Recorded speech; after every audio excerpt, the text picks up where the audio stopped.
یہ مرض ہے، تعریف سننا نا یہ بیماری ہے، اس نے جھوٹ کو جنم دیا ہے، بہت بڑا مرض ہے۔ حضرت سعدی نے اس پر بہت بڑے مقالہ جات لکھے ہیں اور فرماتے ہیں یہ مرض کچھ لوگوں میں بہت زیادہ ہوتا ہے۔ ایک امیروں میں، امیر لوگ ناراض نہ ہو جائیں پر انہوں نے کہا ہے تو کوئی حکمت ہوگی نا، امیروں میں تعریف سننے کا مرض بہت زیادہ ہوتا ہے۔ فرماتے ہیں ایک بادشاہوں میں اور تیسرا عورتوں میں، ان میں یہ بیماری بہت زیادہ ہوتی ہے۔ کوئی تعریف نہ کرے تو خود اپنی کرنی شروع کر دیتے ہیں، خود ہی کہہ دیتے ہیں کہ کیا بات سی، میرے ابا جی تے وہ تے 100 حال چلدا سی تے 150 بندہ ٹکر کر، ابا جی دی چھڈ تو دس تیرے کنے چل دے، تیرے کول کنے بندے روٹی کھاندے، اپنی بات کرنا۔ اقبال کہتے تھے تو وہ آباد تمہارے ہی مگر تم کیا ہو، ہاتھ پہ ہاتھ درے منتظر فردا، ابا جی کی دادا جی کے چھوڑ اپنی کر، ہمیں تو تیرا پتہ ہے تو اپنی بات کر، تیرے اندر بھی کوئی چیز ہے کہ نہیں۔ ابا دادا تو سب کے بڑے ہیں، حضرت آدم کی اولاد ہے تو حضرت آدم نبی تھے، تو باپ دادا تو سب کے بڑے بڑے ہی ہیں، بات یہ ہے کہ اپنی بات کرنی چاہیے نا۔ تو یہ بیماری ہے، یہ نقص ہے۔ 500 سال بغیر ریاکاری کی عبادت، اور بیان میرے نبی کریم علیہ السلام فرما رہے ہیں 5، بولیے، یہ بہت بڑا مسئلہ ہے، دکھاوا نہ ہو، ریاکاری نہ ہو۔ ہم مجالس میں جاتے ہیں نا جناب، محافل میں، تو لسٹ ملتی ہے، یہ چودھری صاحب نے صدارت ہے، انہوں نے خصوصی تعاون کیا ہے، تو یہ فلانے صاحب ہے تو ان کا بھی نام لینا ہے۔ تو میں کبھی کبھی کہہ دیتا ہوں کہ یار آپ نے تو کہا تھا یہ نبی پاک کی تعریف کی محفل ہے، اور یہاں آپ نے لسٹ لگا دی ہے پوری تعریف کرنے والوں کی۔ کچھ ضروری ہے کسی کا نام لینا اور اس کا جناب ذکر کرنا اور اشتہار پہ اس کی فوٹو آنا، یہ کچھ ضروری ہے؟ ویسے بھی کو اچھا لگتا ہے کہ نبی پاک کے نام کی محفل اور میں صدارت کر رہا ہوں؟ ڈرنا چاہیے نا مجھے اللہ تعالیٰ، حضور کی محفل اور میری صدارت، اس پر کبھی غور کریں۔ اگر کوئی راہ طریقت کا مسافر ہوگا تو تڑپ جائے گا کہ نبی پاک کے نام کی محفل اور سرپرستی ایک ایسے آدمی کی جس کو وضو تک نہیں کرنا آتا، چھ معنی دار ہے، کوئی دھندا ہے معاذ اللہ تعالیٰ، جس کا جو دل کرے وہ کرتا جائے۔ 500 سال بغیر ریاکاری کی عبادت کی، 5 بڑا مشکل ہوتا ہے۔ حضور فرماتے ہیں یہی بندہ جب اللہ کے حضور کھڑا کیا جائے گا تو رب کریم اس سے کہے گا کہ چلو اس کو میرے فضل سے جنت میں لے جاؤ، تو عرض کرے گا مالک فضل تو ٹھیک ہے پر 500 سال لگائے ہیں میں نے، 5۔ وہ مولوی صاحب میری طرح کے بیچارے جو امام مسجد ہوتے ہیں نا، تو وہ بھی کہتے ہیں جب میں آیا تھا تو 30 بچے تھے مسجد میں، اب 80 ہو گئے۔ اور بھائی یہ بندوں کو بتانے کی کیا ضرورت ہے، یہ تو اللہ کی رضا کے لیے ہے نا، تو چھوڑ اس میں اتنا تذکرہ کرنے کی کیا حاجت۔ 500 سال جس نے لگائے، بول پڑا یا اللہ 500 سال لگائے اور تو کہتا ہے کہ اس کو میرے فضل سے لے جاؤ، تو رب کریم نے فرمایا چلو کوئی نہیں، پھر انصاف کر لیتے ہیں، الٹی آنکھ کی روشنی نکال کے ترازو کے ایک پلڑے میں رکھو اور 500 سال کی بغیر ریاکاری کی عبادت دوسرے پلڑے میں رکھو۔ کبھی اس مریض سے پوچھنا جس کو ڈاکٹر کہہ دیتا ہے کہ تیری آنکھ کا علاج نہیں ہو سکتا، بے بس ہوتے ہیں ڈاکٹر، جواب دے جاتا ہے شعور۔ پوچھ کبھی اس شخص سے، کو کہتے ہیں بس جناب اب آپ اپنی آنکھیں موجود ہونے کے باوجود آپ دیکھ نہیں سکتے، اتنی موٹی آنکھ لگی ہوئی ہے، لیکن روشنی اللہ چاہے تو دیتا ہے، نہ چاہے تو نہیں دیتا۔ 5 ایک آنکھ کی روشنی ایک پلڑے میں رکھ لو اور دوسرے میں 500 سال کی عبادت رکھ دی، اللہ اکبر۔ تو رب کریم نے فرمایا اب تولو، جب تولی تو وہ عبادت تھوڑی تھی اور ایک نعمت زیادہ تھی۔ اللہ نے فرمایا یہ تو بھائی اس کو تو 500 سال دیے تھے، یہ تو ایک نعمت کا شکر نہیں ادا کر سکا، پکڑو اس کو دوزخ میں ڈالو۔ ایک کر کے کیا آیا ہے، پکڑو جہنم میں ڈالو، اس کو لے چلو۔ ترمذی شریف کے لفظ ہے، نبی پاک نے ہمیں سمجھایا اور ایک جملے میں ساری بات ختم کر دی۔ حضور فرمانے لگے تو اللہ کی تھوڑے دیے ہوئے رزق پہ راضی ہو جا، وہ بھی تیری تھوڑی عبادت سے راضی ہو جائے گا، اور اگر تیرا پروگرام ہے نا لمبی چوڑی جائیدادوں کا تو پھر سجدے بھی لمبے کر، پھر لمبے کرنا تو بھی۔ یہ کیا بات ہوئی، یہاں جتنی دولت بڑھتی جاتی ہے عبادت سکڑتی جاتی ہے، وقت ہی نہیں، ٹائم ہی نہیں، یہ بڑھا پھر۔ تو جب دوزخ میں جانے لگا نا تو پھر خیال آیا، تو حضور فرماتے ہیں استغفار کرنے لگا، کہنے لگا اللہ میں بھول گیا تھا، اللہ مجھے غلطی لگ گئی، استغفار کر رہا۔ تو جب اس نے استغفار کیا تو رب کریم تو پہلے ہی بڑا قبول کرنے والا ہے، یا اللہ میں بھول گیا تو فرمایا چلو جو استغفار کرے اسے تو میں ویسے ہی معاف کر دیا کرتا ہوں، اسے بخش دو، اسے میرے فضل سے جنت میں لے جاؤ۔ پہلا استغفار ہمارے بزرگ نے ایک مراقبہ کراتے تھے. مراقبہ ان فی خلق السماوات والارض واختلاف اللیل والنہار لآیات لأولی الالباب. مراقبہ ہوتا تھا اللہ کی نعمتوں پر غور کرنے کا نام. تو اکیلا بیٹھ، گردن جھکا اور غور کر خدا کا فضل کتنا ہے اور میری اس میں محنت کتنی، اس کا شمار کر. اس طرح کر کے 2 خانے بنا، ایک خانے میں اللہ کی نعمت رکھ اور دوسرے میں پھر اپنی محنت رکھ. اس کو کہتے ہیں مراقبہ. یہاں سے مراقبہ سٹارٹ ہوتا ہے. اور اگر تو شکر ادا کر رہا ہے تو پھر ٹھیک ہے، ورنہ پھر استغفار کر، پھر اللہ کے حضور معافی مانگ، پھر اس کے حضور آہوزاری کر، پھر اس سے کہہ کہ وہ معاف کرے. ہم لوگ یہ والا مراقبہ نہیں کرتے، اس لیے جو چیز ہے وہ تو میرا حق تھا، مجھے فٹافٹ دوسری بھی چاہیے. استغفار کریں اس لیے کہ ہم شکر ادا صحیح طور پر کر سکے. پھر اس کے بعد دوسرا استغفار اس وقت ہوتا ہے اللہ اکبر کہ جب انسان باشعور زیادہ ہو پر بے عمل بھی اتنا ہی زیادہ ہو، اسے بھی استغفار زیادہ کرنا چاہیے. اب میرے سمیت کسی بھی آدمی کو چھیڑیں گے نا تو دنیا اور مافیہا کی وہ باتیں کرے گا، لیکن جب اس کا عمل دیکھا جائے گا تو کچا سا، پلپلا سا، کمزور سا. یعنی ایسے لوگ ہیں جو ماں باپ کی عظمت پر 6 گھنٹے تقریر کر سکتے ہیں، لیکن اگر ان کی اماں سے جا کے پوچھا جائے کہ بیٹے کا حال کیا ہے جی، تو کہتے ہیں بڑی تکلیف میں ہوں، اپنے بیٹے کے سبب سے بڑی آزمائش کا شکار. بھئی تیری 6 گھنٹے کی تقریر کا معنی کیا ہوا؟ تو لفظوں کے گورکھ دھندے کا ماہر ہے. لفظوں میں ادھر گیا ہوا تھا بڑی دور پنجاب کے ایک شہر میں، تو ایک صاحب مجھے کہنے لگے کہ میری 21ویں سالانہ محفل ہے. میں نے کہا آپ نماز پڑھتے ہیں؟ کہتے نہیں. تو میں نے کہا محفل کا کیا معنی رکھا ہوا ہے آپ نے؟ یہ کیا ہے، رسم ہے؟ فلاں بہت بڑے عالم کو میں نے بلایا، فلاں کو بھی بلایا، فلاں نعت خامی. یہ کیا ہے؟ اگر تو نمازی نہیں آج تک، اس کو کیا سمجھتا ہے تو؟ میرے بھی فلاں بزرگ سے بھی تعلقات ہے، تو نے کیا حاصل کیا ان سے؟ تعلقات کا کیا مطلب ہوتا ہے؟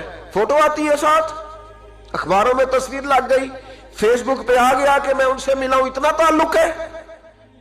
یہاں تو بھائی خوشبو کے قریب سے بندہ گزر جائے تو خوشبو آنے لگ جاتی ہے. تو نے پایا کیا؟ شعور ہونا اور عمل نہ ہونا بہت بڑی مصیبت ہے. اس سے اللہ کی بارگاہ میں استغفار کرنا چاہیے.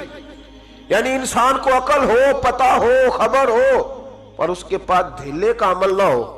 اس کو 3400 حدیث آتی ہو کہ نماز نہ پڑھنے والے کی سزا یہ ہے، پھر بھی نہ پڑھے تو سزا ہے کہ نہیں اللہ کی طرف سے؟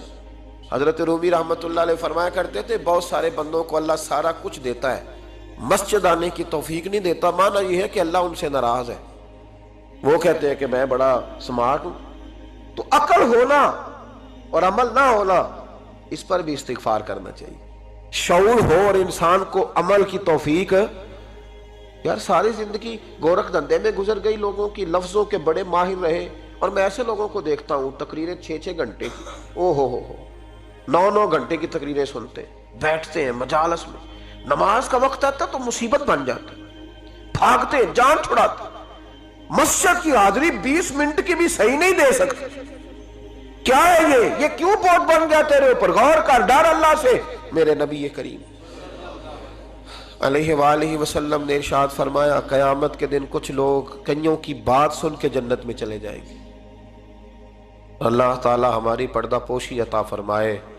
کہا کچھ تبلیغیں کرنے والے دوزخ کے دروازے پہ کھڑے ہوں گے تو وہ جنتی کہیں گے کہ مولانا پیر صاحب ہم تو آپ کی بات سن کے جنت میں جا رہے ہیں، تو آپ یہاں کیوں کھڑے ہیں؟ تو وہ کہیں گے ہائے افسوس، میں کہتا تو رہا پر عمل نہ کر سکا. میں عمل، اس سے مراد صرف ممبر پہ بیٹھنے والا مولوی نہیں، اس سے ہر وہ شخص مراد ہے جو نصیحتیں تو بڑی کرتا ہے لیکن خود عمل وہ بہت بڑا الفاظ کا ذخیرہ رکھتا ہے، پر عمل کے لیے 2 سجدے بھی صحیح طریقے سے دے سکتا. پھر وہ استغفار کرے، پھر وہ اللہ کی بارگاہ میں معافی مانگے، پھر وہ توبہ کرے. اس لیے کہ جو جتنا بڑا ہوتا تھا نا اس پہ خشیت بھی اتنی زیادہ طاری ہوتی، اس پر خشیت بھی اتنی جتنا. حضرت عمر فاروق رضی اللہ تعالیٰ عنہ کو زخم لگ گیا، شدید زخم لگا، آپ آ گئے، بڑی زیادہ خون بہ گیا ہے، بہت سارے صحابہ آپ کے گرد جمع ہو گئے، حضرت عبداللہ ابن مسعود بھی آ گئے، تو جناب عمر رونے لگ گئے۔ اب تو رونا آتا ہی نہیں لوگوں کو۔ حضرت محی الدین ابن عربی کہا کرتے تھے جس کو پورا ہفتہ ہو گیا نا وہ طریقت کا مسافر بھی، جاگ رہے ہیں آپ حضرات؟ کہتے تھے جس کو پورا ہفتہ ہو گیا نا طریقت کا مسافر بھی ہے پر اللہ رسول کی یاد میں رویا نہیں۔ فرماتے تھے مجھے تو اس کے ایمان پر شک ہونے لگ گیا کہ 8 دن ہو گئے اسے خیال ہی نہیں آیا۔ حضرت عمر میدان میں جس شخص کے کبھی پاؤں نہیں لڑکھڑائے، اللہ رسول کی بات آتی تھی تو دریا بہتے تھے آنسو، یہاں حال ہی کوئی نہیں۔ خشک خوش جملے اور جناب موٹے موٹے تراشے ہوئے فکرے اور لفظوں کی ہیرا پھیری، اس کے علاوہ کوئی چیز نظر ہی نہیں آتی۔ حضرت عمر رونے لگے، آخری وقت ہے، تڑپ رہے ہیں، آنسو بہہ رہے ہیں۔ حضرت عبداللہ ابن مسعود آ گئے، انہوں نے کہا عمر تیری ہجرت بھی بڑی باکمال تھی، تیرا اسلام قبول کرنا بھی بڑا ہی باکمال تھا، حضور بھی تجھ سے ہمیشہ راضی رہے۔ عمر تو روتا کیوں ہے یار؟ بات تو یہ ہے کہ جب تو نے خلافت سنبھالی تو پھر تیرے طریقے بھی باکمال ہی تھے، اور جب تو میدان میں اترتا تھا پھر بھی تیرے معاملات باکمال تھے، اور جب تو مال غنیمت بانٹتا تھا پھر بھی تو باکمال۔ یار ہر موقع پہ تو باکمال تھا تو جاتے دفعہ روتا کیوں ہے؟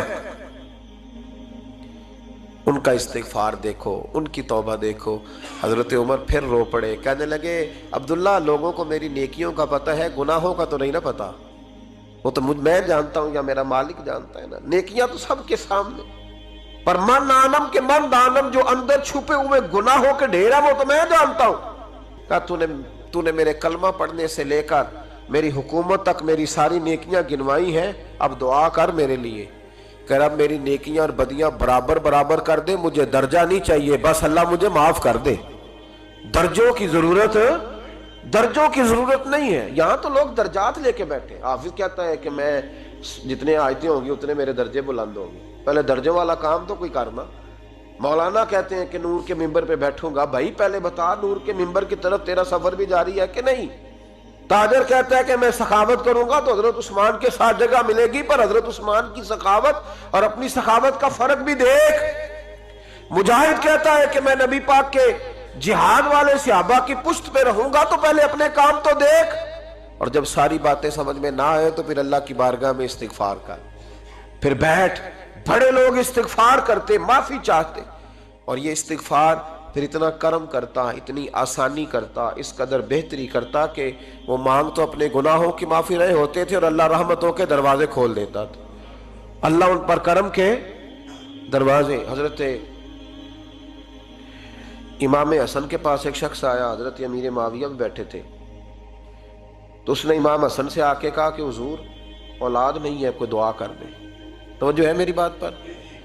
اب بھی لوگ پیروں کے پاس آتے ہیں نا ماشاءاللہ سے، اللہ خیر فرمائے، تو پیر صاحب اگر وظیفہ بتائیں تو وظیفہ چونکہ پڑھنا پڑتا ہے وہ کام مشکل ہے، لہذا تعویذ تو پیروں نے بھی اب ماشاءاللہ بڑی ترقی کر لی، انہوں نے بھی تعویذ چھپوا کے رکھ لیے۔ کون لکھے اتنے تعویذ؟ جو کہ ہر مرید کو تو تعویذ چاہیے، انہوں نے نا جی تعویذ پکے چھپوا لیے، کچھ نے مورے بنوا لیے۔ دیکھتا رہتا ہوں، میرا شعبہ ہے نا، میں دیکھتا رہتا ہوں کہ مور لگائی، اس کو باندھا، اللہ خیر کرے۔ تو اب وہ نفسیاتی معاملہ ہے، ظاہر ہے 100 بندہ تعویذ لے کے گیا ہے تو 1.5 کو تو فرق پڑے گا ہی نا بیچ میں سے، تو جس کو فرق پڑ گیا اس کا فیس بک پہ دے دیا کہ یہ میری کرامت ہے جی، تو جس کا نہ پڑا جی جڑے محرم راز حقیقت دے او تے راز حقیقت کھول دے ہی نہیں، اے جنہ ویکھیا نہیں او کرن گلاں، جنہ ویکھ لیا او تے بول دے ہی نہیں۔ ہمارے ایک حضرت تھے تو ان کے پاس ہم بیٹھے تھے، نیک آدمی، تو تعویذ دیا تو مرید کہنے لگا حضور دوبارہ کب آؤں؟ کہنے لگے فرق پڑ گیا تو آ جانا، نہیں تو کہیں اور چلے جانا۔ اس لیے کہ شیخ عبدالعزیز دباغ رحمت اللہ علیہ کے ایک مرید نے کہیں تنقید کر دی تھوڑی سی، یہ لفظ بس نا بہت بڑے ہیں، ان کی میں تشریح نہیں کروں گا، جتنے جملے اتنی بات کر کے بیت جاؤں گا، ان کی تشریح نہیں ہو سکتی، یہ ان کی توضیح نہیں ہو سکتی، کچھ تفصیل نہیں ان کی ہو سکتی، یہ جملے بڑے، میں کوئی تشریح نہیں کروں گا۔ اس نے کہا کہ حضور فلاں فلاں فلاں فلاں جگہ مجھے پریشانی ہے آپ کے حوالے سے، تو آپ فرمانے لگے میں نے کون سا باندھا ہوا ہے، نہیں سمجھ میں بات آتی تو کہیں اور چلا جا، باندھ کے رکھا نہیں، دروازے کھلے ہوئے کہیں اور چلا جا، ختم ہو گئی بات۔ تنقید کرنے کی ضرورت چھٹی، اس لیے کہ وہ لوگ بت نہیں بناتے تھے کہ بس ادھر ہی پوجا کرنی ہے کہ کہیں اور نہیں جانا، یہ چھوڑے ہے نا ہمارے چکر چلا ہوا، میرے علاوہ کہیں اور نہ جانا، شیخ عبد الوہاب شرونی فرمایا کرتے تھے یہ تو نقص ہے تیرے اندر کا، یہ تو تیرے اندر کا نقص ہے، اگر تو قابل ہوتا تو کہتا جا سنگیا سارا زمانہ دیکھا، اگر کوئی میرے جیسا ملا تو چلا جانا، اور اگر میری طرح کا نہ ملا تو پھر کہیں اور جا دیکھا سارا۔ او بھائیو کیا چکر ہے، وظائف لوگ پوچھتے تھے تو ان پہ عمل کرتے تھے، وہ چیزیں فائدہ دیتی۔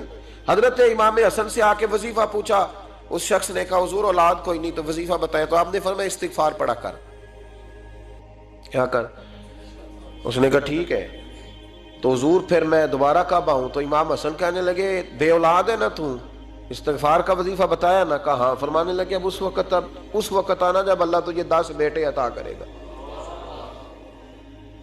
کتنے؟ 2 4 نہیں، 10 ہی کہہ دیے۔ تو حضرت امیر معاویہ رضی اللہ تعالیٰ دیکھا، کہنے لگے حسن اتنا بڑا دعویٰ؟ آپ فرمانے لگے میں نے کہہ دیا نا تو اللہ فضل کرے گا۔ ہاں ہاں اللہ خیر کرے گا، خیر ہو جائے گی۔ وہ شخص کئی سالوں کے بعد آیا، کئی سالوں کے بعد، تو حضرت امیر معاویہ کو بھی ساتھ لایا، کہنے لگا حضور اللہ کے فضل سے اللہ نے 10 بیٹے عطا فرمائے، پورے 10 ہی اللہ نے دیے۔ تو حضرت امیر معاویہ کہنے لگے جناب بات تو آپ کی سچی ہو گئی، پر مجھے بھی بتائیں یہ وظیفہ کہاں سے لیا؟ فرمانے لگے قرآن پاک سے، سورہ نوح کی 10 11 12 آیت پڑھو۔ اللہ فرماتے ہیں تم استغفار پڑھو، میں تمہاری بیٹوں سے بھی مدد کروں گا، مالوں سے بھی مدد کروں گا۔ تو میں نے استغفار بتائی تھی، اور قرآن میرے اللہ کا ہے، رب کا وعدہ جھوٹا ہو سکتا؟ فرمایا 10 بیٹے ملنے تھے، میں نے کہہ جو دیا تھا۔ وہ میرے بھائیوں یاد رکھیں، استغفار اللہ کی رحمت نازل کر۔ ایک ہوتا ہے خوف، ایک ہوتی ہے خشیت۔ خوف والے لوگ توبہ کرتے ہیں، خشیت والے استغفار کرتے ہیں۔ ایک ہوتا ہے خوف، ایک ہوتی ہے خشیت والے استغفار کرتے ہیں۔ نبی کریم علیہ السلام نے فرمایا میں دن میں 100 مرتبہ استغفار کرتا ہوں، دن میں۔ توبہ والا کہتا ہے کہ میں بھول گیا تھا، مجھے معافی مل جائے، اور خشیت والا کہتا ہے میرا یار ناراض نہ ہو جائے، وہ استغفار ہی کرتا رہتا ہے، وہ معافی ماں۔ حضرت رومی نے مثال دی ہے، فرماتے ایک عورت تھی تو بھیک مانگا کرتی تھی، ایک دن بادشاہ کے دروازے پہ بھیک مانگنے گئی تو بادشاہ کو پسند آ گئی، اس نے نکاح کر لیا۔ 20 کنیزائیں اس بی بی کے پاس تھی خدمت کرنے کے لیے، روٹی دینے کے لیے، کپڑا دینے کے لیے، لیکن وہ ہر وقت روتی رہتی تھی، ہر وقت روتی۔ ایک سمجھدار کنیز کہنے لگی کہ ملکہ اب تیرا درجہ بہت بڑا ہے، تو ہر وقت روتی رہتی ہے، معافیاں ہی مانگتی رہتی ہے ہر وقت، کون سی ایسی نعمت ہے جو تیرے پاس نہیں؟ تو وہ کہنے لگی اس لیے تو روتی ہوں۔ کیا مانا؟ کہنے لگی اس لیے روتی ہوں کہ میں اس قابل نہیں تھی جو مجھے مل گیا، کہیں میرے سر کا سائیں ناراض نہ ہو جائے، وہ کہیں بگڑ نہ جائے، مجھے پتا ہے کہ میں کیا تھی اور مجھے کہاں تک پہنچا دیا، میں روتی اس لیے ہوں کہ کبھی کہیں وہ ناراض۔ حضرت عمر اس لیے روتے تھے کہ کہیں مصطفیٰ ناراض نہ ہو جائے، حضرت ابو بکر اس لیے تڑپتے تھے کہ کہیں اللہ کا فضل روٹھ نہ جائے۔ یہ جو مولا علی اپنے کمرے میں بیٹھ کے زور زور سے استغفار پڑھتے تو اس لیے نہیں کہ بڑے پاپ تھے جن کی معاذ اللہ معافی مانگتے تھے، اس لیے کہ رب رسول کہیں ناراض نہ ہو۔ خشیت تھی کہ جہاں ہم پہنچے ہوئے کہیں وہاں سے واپس۔ استغفار بندے کی اللہ سے صلح کرا دیتا ہے، بندے کی رب سے صلح ہو جاتی ہے جب استغفار۔ دیکھیں نا بڑی سادی سی بات ہے کہ 2 بھائی ناراض ہوں تو بڑا کہتا ہے اس نے میری بے ادبی بڑی کی، تو چھوٹا اگر پاس آ جائے اور پیر پکڑ لے کہ چل یار معاف کر دے، تیرا بھائی نہیں۔ پتہ کیا ہوتا ہے؟ صرف معافی نہیں ملتی، ہاں صرف معافی نہیں، چھوٹے نے بے ادبی کر دی، بڑے کو تکلیف ہوئی، بات جب آگے بڑھی نا تو بڑے نے شکوہ کیا، جب لوگوں نے چھوٹے کو سمجھایا تو چھوٹا جب معافی مانگتا، ادھر دیکھو میری طرف، جب چھوٹا معافی مانگتا ہے نا اٹھ کے جاتا ہے اور بڑے کے پیر پکڑتا ہے تو میرا معاف نہیں کرتا، بڑا رو بھی پڑتا ہے، بڑا رو بھی پڑتا ہے، اور وہ کہتا ہے کہ وہ میں اور تم اماں کے پاس اکٹھے بیٹھتے، ایک باپ کی موٹر سائیکل پہ اکٹھے بیٹھتے، تو تیرا اور میرا رشتہ اتیار تو نے یہ کیوں؟ وہ جو آنسو نکلتے ہیں نا وہ درد ہوتا ہے، وہ کیف ہوتا ہے، وہ سوز ہوتا ہے، وہ لذت ہوتی ہے، وہ پیار ہوتا ہے۔ رب کہتا ہے تو معافی مانگ، انہو کان غفارا، تو معافی مانگ، میں تجھے معاف بھی کروں گا، تیرے اوپر رحمت بھی فرماؤں گا، تیرے اوپر کرم نوازی بھی کروں گا، تجھے نواز دوں گا، تجھے عطا کروں گا۔ حضرت موسیٰ کلیم اللہ علیہ السلام کا زمانہ مبارکہ تھا، قحط پڑ گیا، بارش نہیں ہوتی، ہم لوگ نا اب تو خیر ہمارے پاکستان میں تو ٹیبل ٹاک ہوتی ہے، ٹاک شو ہوتے ہیں، ہمارے ہاں تو پتہ کیا جاتا ہے کہ بارش ہو کیوں نہیں رہی، اور اس پہ یہ ہوتا ہے کہ دھواں بڑا چڑھ گیا ہے، حالات بڑے خراب ہیں، فلاں ایسے ہو گیا، قحط کا ہم تو اسباب تلاش کرتے رہتے ہیں نا جی، پھوک بہت زیادہ ہے، فلاں چیز ایسے ہے، فلاں چیز ایسے ہے، ہم تو یہ تلاش کرتے رہتے ہیں۔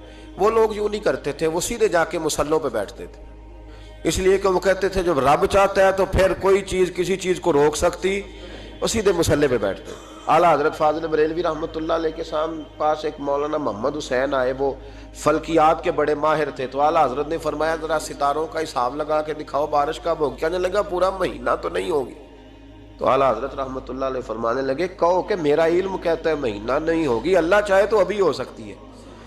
کہنے لگا جی وہ تو ٹھیک ہے پر میرا علم، وہ جیسے روز لوگوں نے پیر نیٹ ٹو شہنشاہ صاحب نہیں کھولے ہوتے کہ بارش کب آئے گی، اور اس کی طرف نہ دیکھ، مصلے پہ بیٹھ، مہربانی کر مصلے پہ بیٹھ، اللہ کی بارگاہ میں حاضر ہو، اسے معافی مانگ، اسے منا تاکہ وہ رحمت کی بارش۔ کہنے لگا جی میرا علم کہتا ہے۔ تو اعلیٰ حضرت فرمانے لگے پھر وہی بات، تو کہ اللہ چاہے تو بارش ابھی، لیکن یہ جو اڑ گئے ہیں نا بیچارے، یہ اڑی گئے ہیں، یہ جہاں الجھ گئے ہیں وہاں یہ لوگ الجھ گئے، اللہ ہمیں الجھنے سے محفوظ فرمائے۔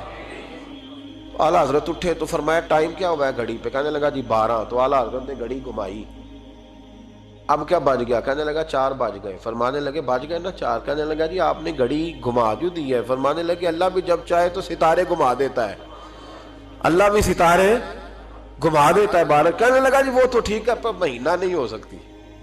اڑا ہوا بندہ، اس کا کوئی علاج ہے؟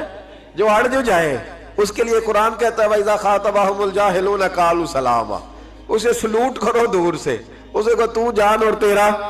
کہنے لگا جی ہو نہیں سکتی پورا مہینہ۔ فرمانے لگے یار تو جا اپنا کام کر۔ وہ شخص کہتا ہے میں نے دروازہ کھولا اعلیٰ حضرت کا، کمرے سے باہر نکلا تو تیز بارش ہو رہی، واپس آیا تو میں نے کہا احمد رضا یہ عقیدہ کہاں سے لیا ہے؟ فرمایا دروازہ مصطفیٰ سے لیا ہے صلی اللہ علیہ وسلم۔ تو یاد رکھیں کہ اللہ کو منانا چاہیے، استغفار کرنا چاہیے، اس کی برکات۔ حضرت موسیٰ ساری قوم کو لے کے نکل گئے۔ آؤ بھائی میدان میں اللہ کی بارگاہ میں استغفار کریں اور بارش کا سوال کریں، بارش مانگے۔ جب باہر نکلے دیر تک دعائیں ہوتی رہیں تو حضرت موسیٰ علیہ السلام کو رب کریم نے وحی فرمائی کہ موسیٰ آپ کی قوم میں نے ایک شخص ہے جس کو 40 سال ہو گئے نافرمانی کرتے، اس نے رب سے صلح نہیں کی۔ کتنے لوگ ہیں؟ ایک، اور 40 سال سے وہ نافرمان ہے، اس کو مجمع سے نکال دو بارش ہو جائے گی۔ اگر ایک گناہگار کی وجہ سے بارش رک جاتی ہے اور جہاں دروازے کھلے ہوئے ہوں، جہاں تنہائیاں خوفناک ہوں، اور جہاں تباہی اتری ہوئی ہو، اور جہاں لوگ کروڑوں روپیہ مال ہڑپ کر گئے ہوں، اور جہاں علماء کو ہاتھ کڑیاں لگا کے ٹھنڈی زمینوں پہ لٹا دیا جائے اور قوم کہہ رہی ہو اچھا ہوا اچھا ہوا، اور لوگ پھبتیاں اڑا رہے ہوں، مذاق کر رہے ہوں، تو پھر اس قوم پہ کس طرح کر کے فضل الہی۔ اور یہ مولوی کا معاملہ نہیں، یہ تو ممبر رسول کا معاملہ ہے۔ میرے مصطفیٰ نے یہ نہیں کہا پیر میرا وارث ہے، حضور نے فرمایا عالم میرے دین کے وارث ہے۔ ہاں حضور نے فرمایا جس نے عالم کے چہرے کا دیدار کیا سمجھے میں نے اپنے نبی کی زیارت کی ہے۔ لیکن یہاں تو خیر یہ عنوان نہیں، ورنہ میں اس پر جاتا۔ ہائے، تو کہا ایک بندہ ہے 40 سال سے اللہ کی نافرمانی کر رہا ہے، وہ اگر نکل جائے تو بارش ہو جائے گی۔ حضرت موسیٰ نے اعلان کر دیا بھی ایک شخص ہے، وہ اگر نکل جائے تو بارش ہو جائے گی۔ پتہ تو ہوتا ہے نا سب کو، مجھے بھی پتہ ہے کہ میں اندر سے کیسا ہوں، اور آپ کو بھی خبر تو ہوتی ہے نا جی۔ جب بات ہو رہی ہوتی ہے تو پھر پتہ تو چلتا ہے نا کہ بات کہاں جا کے سیٹ ہو رہی ہے، پتہ چلتا ہے نا۔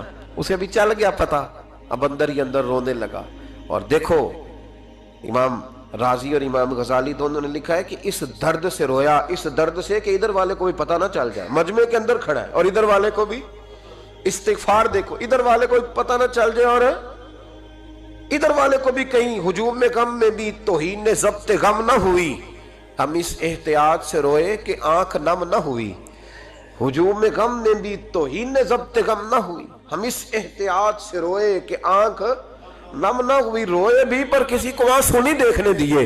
اب اس درد سے کہتا ہے اللہ تو تو معاف کرنے والا ہے نا، تو معاف کرتا ہے، پردہ پوشی کرتا ہے، اور مالک اگر لوگوں کو پتہ چل گیا تو میرے تو بچوں کا بھی جینا حرام کر دے گا، یا اللہ میری تو آنے والی نسل بھی تڑپ کے وقت گزارے گی، مالک تو معاف کر دیا کرتا ہے، لوگ نہیں معاف کرتے، اے اللہ یہ میری خوبیاں بھول جائیں گے، میری خامیوں پر بات، مالک میں یہ ذلت نہیں برداشت کر سکتا، فضل فرما۔ حضرت موسیٰ نے دوبارہ اعلان کیا، نکلتے ہو کہ نہیں نکلتے؟ پھر تڑپا، خداوندا مجھے بے آبرو نہ کر، یہ ذلت اور رسوائیاں یہ نہیں برداشت ہوتی، اللہ درگزر۔ حضرت موسیٰ نے تیسرا اعلان کیا، نکلتا ہے یا میں پھر اس کا نام لوں؟ اللہ سے پوچھ کے نام لوں اس کا، بتاؤ کون ہے؟ اب تو تڑپ گیا، کہنے لگا مالک میں تیری بارگاہ میں استغفار کرتا ہوں، آئندہ نہیں کرتا، آئندہ نہیں کرتا۔ یہ لفظ ادا کیے، بندہ کوئی بھی نہیں نکلا، رب کریم نے بارش عطا کر دی، تیز بارش جب برسی نا، تیز بارش، تو لوگ تو منہ دیکھ کے دوڑ گئے، تو حضرت موسیٰ کہنے لگا یا اللہ مجھے بھی تو بتا، تو نے کہا تھا کہ جب تک بندہ نہیں نکلتا بارش نہیں ہوگی، تو نکلا کوئی بھی نہیں، بارش ہو گئی، ماجرا کیا ہے؟ تو رب کریم نے فرمایا موسیٰ بس اس نے مجھ سے صلح کر لی، اس نے مجھ سے صلح کر لی۔ اور امام غزالی نے لفظ لکھے، حضرت موسیٰ نے پوچھا، حالانکہ اللہ اپنے نبیوں کو غیب کے خزانے دیتا ہے، پوچھا کہ اے اللہ مجھے اس کا نام بتا دے، تو رب کریم نے فرمایا موسیٰ جب گناہ گار تھا تب نہیں کسی کو بتایا، جب پاپی تھا تب نہیں بتایا، جب مجرم تھا تب نہیں بتایا، اب کیسے بتا دوں؟ فرمایا اس کی میری صلح ہو گئی ہے، اور فرمایا جو بارش نہیں نہ ہو رہی تھی وہ بھی اس کی وجہ سے نہیں ہو رہی تھی، اب جو ہوئی ہے نا تو یہ بھی اسی کی وجہ سے ہوئی ہے، یہ بارش اب جو ہوئی ہے تو یہ بھی یہ اس گناہگار کے سبب سے۔ اپنی راتیں اللہ کے ساتھ گزارے، مصلی پہ بیٹھے، میرے صاحب رحمۃ اللہ علیہ سے جب کوئی کہتا نا کہ بڑا پریشان ہوں تو کچھ بتائیں، تو فرماتے آج رات مصلی پہ بیٹھ کے اپنے رب سے بات کرنا، میں بھی بات کروں۔ بندوں کو دکھ بتانے سے عزت میں کمی آتی، اور اگر اللہ کو بندہ اپنے دکھ بتائے تو اللہ عزتیں بڑھا دیتا ہے۔ ترمذی شریف کی حدیث ہے، نبی پاک علیہ السلام نے فرمایا اگر تو دنیا داروں کو دکھ بتائے گا تو اللہ تجھے غنی نہیں کرے گا، اور اگر تو اپنے رب کو بتائے گا تو اللہ بڑی جلدی تجھے دنیا سے بے نیاز کر دے گا، تجھے لوگوں کی ضرورت نہیں رہے گی۔ استغفار کریں، کثرت سے کریں، ذوق سے کریں، مصلی آباد رکھیں، ہر شے دیکھو نا، جس طرح کھانے کی میز آباد رہتی ہے، بستر آباد رہتا ہے، ہمارے دیگر معاملات، اگر مصلی نہ آباد رہے تو روح بے چین رہتی ہے، طبیعت بے قرار رہتی ہے۔ انسان میں نے دیکھا ہے بڑے بڑے سمجھدار لوگ پاگلوں جیسی زندگی گزار رہے ہیں، بولتے جا رہے ہیں، بولتے جا رہے ہیں، بولتے جا رہے ہیں، ایسے کسی کو کوئی خبر کہ 6 فون اٹھائے ہوئے ہیں، ایسے جیسے ڈسٹرب ہو گئے مینٹلی طور پر۔ وجہ کیا ہے کہ ان سے جان نہیں چھڑاتے۔ کبھی سارے موبائل بند کر کے نا، سارے بچے ہر چیز سائیڈ پہ کر کے مصلی پہ بھی آنا چاہیے، اور مالک تو بڑا ہی کریم ہے، اللہ تو بڑا ہی کنز المال کی حدیث سنا کے بعد سمیٹتا ہوں۔ نبی پاک صلی اللہ تعالی وسلم فرماتے ایک شخص تھا بنی اسرائیل میں، بڑا مالدار تھا، تو پھر اس پہ غربت آ گئی، جب غربت آئی تو رو پڑا، کہنے لگا اے اللہ میں غریب ہو گیا ہوں، میری مدد فرما، میں نے بڑی نافرمانی کی ہے تیری۔ مالدار جب تھا تو بڑی موج کا، یا اللہ میں نے بڑی اب نہیں کروں گا، مجھے اس غربت سے نکال۔ تو اللہ نے فرشتوں سے کہا کہ دے دو جو مانگتا ہے، تو فرشتے کہنے لگے یا اللہ یہ توبہ کر کے نہیں آیا، ڈر کے نہیں آیا، یہ تو الجھ گیا تب آیا ہے، یہ تجھ سے ڈر کے ہوتا ہے نا ایسے کہ لوگ اللہ سے نہیں ڈرتے جتنا غربتوں سے معاذ اللہ ڈرتے ہیں، یا اللہ یہ تو وہ الجھ گیا تب آیا۔ تو اللہ نے فرمایا پتہ مجھے بھی ہے، لیکن آ تو گیا ہے نا، چلو دے دو۔ تو کہا یا اللہ اگر دے دیا تو دوبارہ نہیں آئے گا، فرمایا اس کا بھی مجھے پتہ ہے، تم دے دو۔ اسے دے دیا، جب دولت مل گئی نا تو کہنے لگا اوہو وہ تو میں نے اس طریقہ سے ہی استعمال کیا اس لیے کامیاب ہو گیا۔ پھر کچھ وقت گزرا تو پھر الجھ گیا، پھر قرضے چڑھ گئے، پھر سارے علاج کر، کہنے لگا یا اللہ اب نہیں کرتا، اب معاف کر دے۔ 70 دفعہ توبہ کی اور 70 دفعہ توڑی۔ حبیب کریم فرماتے ایک دن بستر پہ تھا، آسانی تھی، 70 دفعہ فرشتوں نے کہا یا اللہ یہ جھوٹا ہے، جھوٹ بولتا ہے، یہ تو غربت آئی ہے تو تیری بارگاہ میں آیا ورنہ کبھی نہ آتا، بیمار ہوا ہے تو آیا، اس کا تو بچہ بیمار ہوا ہے تو آیا ورنہ کبھی نہ آتا۔ 70 دفعہ توبہ توڑی۔ ایک دن رات کو بستر پہ لیٹا تھا، دولتیں بھی تھی، آسانیاں بھی تھی، دل میں خیال آیا میں کتنا جھوٹا ہوں، جب الجھ جاتا ہوں تو اس کے دروازے پہ جاتا ہوں اور وہ کتنا کریم ہے، مجھے خالی نہیں لوٹاتا،